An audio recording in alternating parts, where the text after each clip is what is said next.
ഇന്ന് നമുക്ക് മുട്ട വീട്ടിലുണ്ടെന്നുണ്ടെങ്കിൽ വൈകുന്നേരം ചായയുടെ കൂടെയൊക്കെ വെറൈറ്റി ആയിട്ടുള്ള ഒരു സ്നാക്സ് ഉണ്ടാക്കി നോക്കിയാലോ. അത് നല്ല സിമ്പിളായി ഉണ്ടാക്കാൻ വേണ്ടിയിട്ട് എന്നാലും എണ്ണ വളരെ കുറവായിട്ടാണ് നമ്മൾ ഉണ്ടാക്കുകയും ചെയ്യുന്നത്. അപ്പോൾ നമുക്ക് പെട്ടെന്ന് തന്നെ വീഡിയോയിലേക്ക് പോയാലോ. അപ്പോൾ ആദ്യം തന്നെ നമ്മുടെ എഗ് ക്രീപ്പ് ഉണ്ടാക്കാൻ വേണ്ടിയിട്ട് 3 മുട്ട നന്നായിട്ടൊന്ന് പുഴുങ്ങിയെടുത്തിട്ട് അവിടെ മാറ്റി വെക്കാം കേട്ടോ. ഇനി ഈ ഒരു സമയം കൊണ്ട് നമുക്ക് ഇതിലേക്കുള്ള ഫില്ലിങ് റെഡിയാക്കി എടുക്കാം. നമ്മുടെ ഫില്ലിങ്ങിലേക്ക് വേണ്ടിയിട്ട് ഇതാ പാൻ ചൂടായതിന് ശേഷം ഏകദേശം ഒരു 1.5 ടേബിൾ സ്പൂണോളം വെളിച്ചെണ്ണയോ ഓയിലോ ഏതാണോ ഇഷ്ടമുള്ളത് ഒഴിച്ചു കൊടുക്കുന്നുണ്ട്. എണ്ണ ചൂടായ സമയത്ത് ഇതിലേക്ക് ഒരു 3/4 ടീസ്പൂൺ നല്ല പൊടിയായിട്ട് കട്ട് ചെയ്തിട്ട് വെളുത്തുള്ളിയാണ് നുറുക്കിയിട്ട് ഇട്ട് കൊടുക്കുന്നത്. പിന്നെ ഒരു 3/4 ടീസ്പൂണോളം ഇഞ്ചിയും നല്ല പൊടിയായിട്ട് കട്ട് ചെയ്തിട്ട് ഇട്ട് കൊടുക്കുന്നുണ്ട്. അതിൻ്റെ കൂട്ടത്തിലൊരു 3 പച്ചമുളകും കൂടി കട്ട് ചെയ്ത് ഇട്ട് കൊടുത്തിട്ട് നന്നായിട്ട് ഫ്ലെയിം കുറച്ച് വെച്ചൊന്ന് വഴറ്റിയെടുക്കുന്നുണ്ട്. ഇനി ഇതെല്ലാം ഒന്ന് വഴറ്റിയെടുത്തതിന് ശേഷം ഇതിലേക്കൊരു വലിയ സൈസ് സവാള ചെറുതായിട്ട് കട്ട് ചെയ്തിട്ട് കൊടുക്കുന്നുണ്ട്. ഒരല്പം ഉപ്പും കൂടി ചേർത്തിട്ട് നന്നായിട്ടൊന്നങ്ങ് വഴറ്റിയെടുക്കുന്നുണ്ട്. ഒരുപാട് അങ്ങനെ ഓവർ സോഫ്റ്റ് ആയിട്ട് വഴലൊന്നും വേണ്ട കേട്ടോ. പിന്നെ സവാള ചെറുതാണെങ്കിൽ 2 വരെ എടുക്കുക. അപ്പോൾ ഈ ഒരു രീതിയിൽ അങ്ങ് വാടി വന്നതിന് ശേഷം ഒരു തക്കാളിയുടെ പകുതി തക്കാളി ചെറുതായിട്ട് കട്ട് ചെയ്തിട്ട് അതിൻ്റെ ആ ഒരു കുരുവും വെള്ളമൊക്കെ വരുന്ന പാർട്ടില്ല അതൊക്കെ ഒഴിവാക്കിയിട്ടാണ് കട്ട് ചെയ്തിട്ട് കൊടുക്കുന്നത്. പിന്നെ ഒരു ചെറിയ സൈസ് ക്യാപ്സിക്കം വലുതാണെങ്കിൽ പകുതിയോളം മതി കേട്ടോ. അതും കൂടി ചെറുതായിട്ട് കട്ട് ചെയ്തിട്ട് ചേർത്തിട്ട് നന്നായിട്ടൊന്നങ്ങ് വഴറ്റിയെടുക്കുന്നുണ്ട്. പിന്നെ ക്യാപ്സിക്കം തക്കാളിയൊന്നും ഓവറായിട്ട് അങ്ങ് വാടേണ്ട. നമുക്ക് ഇതിൽ നിന്ന് കടിക്കാൻ കിട്ടുന്ന ടെക്സ്ചറിൽ ഇഷ്ടമാണെന്നുണ്ടെങ്കിൽ അതാണ് കേട്ടോ ഒന്നുകൂടി ടേസ്റ്റ്. പിന്നെ ചിലവർക്ക് അങ്ങനെ കടിക്കുന്ന ഇഷ്ടം ഉണ്ടാവില്ലല്ലോ. അപ്പോൾ അതിനനുസരിച്ച് ഓവർ സോഫ്റ്റാക്കി വാട്ടിയെടുത്താൽ മതിയേ.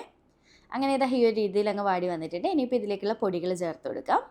ആദ്യം തന്നെ 1/4 ടീസ്പൂൺ മഞ്ഞൾപ്പൊടിയും 1 ടീസ്പൂൺ കാശ്മീരി ചില്ലിയാണ് ഞാൻ എടുത്തിട്ടുണ്ടായത്. പിന്നെ 1/2 ടീസ്പൂൺ മല്ലിപ്പൊടിയും 1 ടീസ്പൂൺ ചിക്കൻ മസാലപ്പൊടിയാണ് ഇട്ട് കൊടുക്കുന്നത്. അതിന് പകരം ബീഫ് മസാല ഉണ്ടെങ്കിൽ അതായാലും കുഴപ്പമൊന്നുമില്ല കേട്ടോ.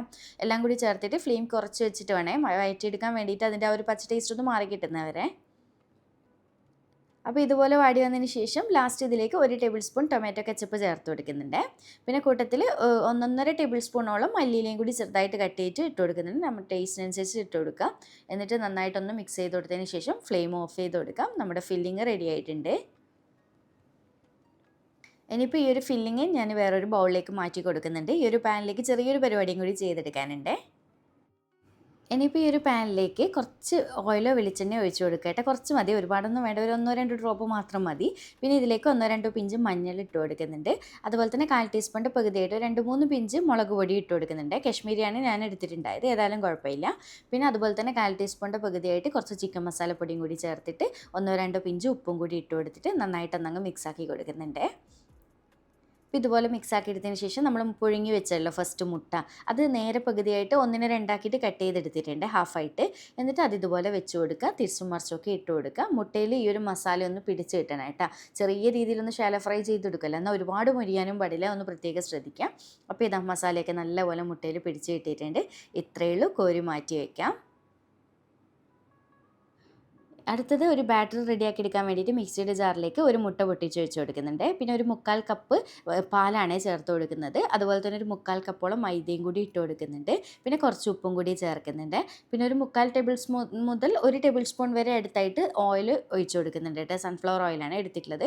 എല്ലാം കൂടി ചേർത്തിട്ട് നന്നായിട്ട് അടിച്ചെടുത്തതിന് ശേഷം ഈ ഒരു ബൗളിലേക്ക് ഒഴിച്ച് കൊടുക്കുന്നുണ്ട്. മിക്സിയുടെ ജാറിൽ കുറച്ചുകൂടി വെള്ളം എക്സ്ട്രാ എടുത്തിട്ട് അങ്ങനെ ഒഴിച്ച് കൊടുക്കുന്നുണ്ട് കേട്ടോ.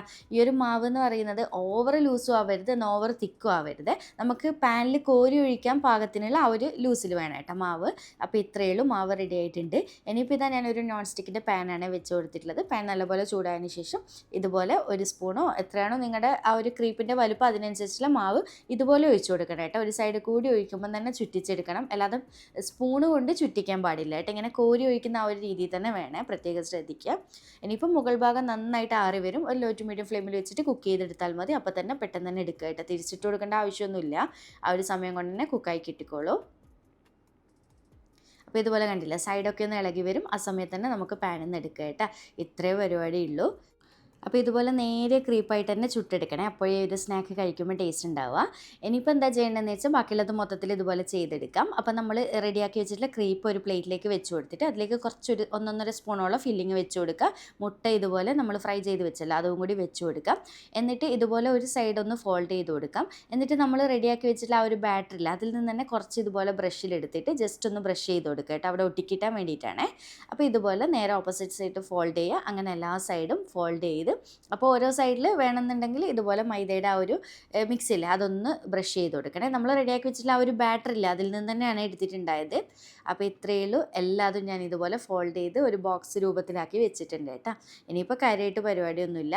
കുറച്ച് നെയ്യാണ് നമ്മുടെ ഈ ഒരു ക്രീപ്പ് ചുട്ടെടുത്ത ആ ഒരു പാനിൽ തന്നെ കുറച്ച് നെയ്യ് ഒഴിച്ചു കൊടുക്കുന്നുണ്ട്. തിരിച്ചും മറിച്ചൊക്കെ ഇട്ടിട്ട് നല്ല രീതിയിലൊന്ന് മൊരിയിച്ചെടുത്താൽ മാത്രം മതി കേട്ടോ. അപ്പോൾ ഇത് എത്രത്തോളം കൊള്ളുന്ന അതിനനുസരിച്ച് മുട്ടൻ്റെ ക്രീപ്പ് വെച്ച് കൊടുക്കാം. എന്നിട്ട് തിരിച്ചും മറിച്ചൊക്കെ ഇട്ട് ഈ ഒരു രീതിയിൽ ഞാനിതാ ഫ്രൈ ചെയ്തെടുത്തിട്ടുണ്ട്. ചെറുതായിട്ടൊന്ന് ഷാലോ ഫ്രൈ ചെയ്യുക, ഒരുപാട് അങ്ങനെ ഓവർ മൊരിയൊന്നും വേണ്ട കേട്ടോ, ഇത്രയേ ഉള്ളൂ. അപ്പോൾ ഇതാ നമ്മുടെ എഗ് ക്രീപ്പ് റെഡി ആയിട്ടുണ്ട്. നല്ല സിമ്പിളല്ലേ ചെയ്തെടുക്കുക, എന്നാൽ നല്ല ടേസ്റ്റായിട്ട് കഴിക്കാൻ വേണ്ടിയിട്ട് ആ ഒരു ഫില്ലിംഗ് ഒക്കെ പ്രത്യേക രുചിയാണ്. അപ്പോൾ വീഡിയോ ഇഷ്ടമാവുന്നുണ്ടെന്ന് വിചാരിക്കുന്നുണ്ട്. ഞാൻ ഇത് സെർവ് ചെയ്ത് വെച്ച് കൊടുത്തിട്ടുണ്ട്. ഇഷ്ടമായിട്ടുണ്ടെന്നുണ്ടെങ്കിൽ ലൈക്ക് ചെയ്യാനും ചാനൽ സബ്സ്ക്രൈബ് ചെയ്യാനും ഒരു സ്മൈലിങ് ഒന്ന് കമൻറ്റായിട്ട് ഇടാനും മറക്കല്ലേ. വീണ്ടും ഒരു വീഡിയോ ആയിട്ട് കാണാം. താങ്ക്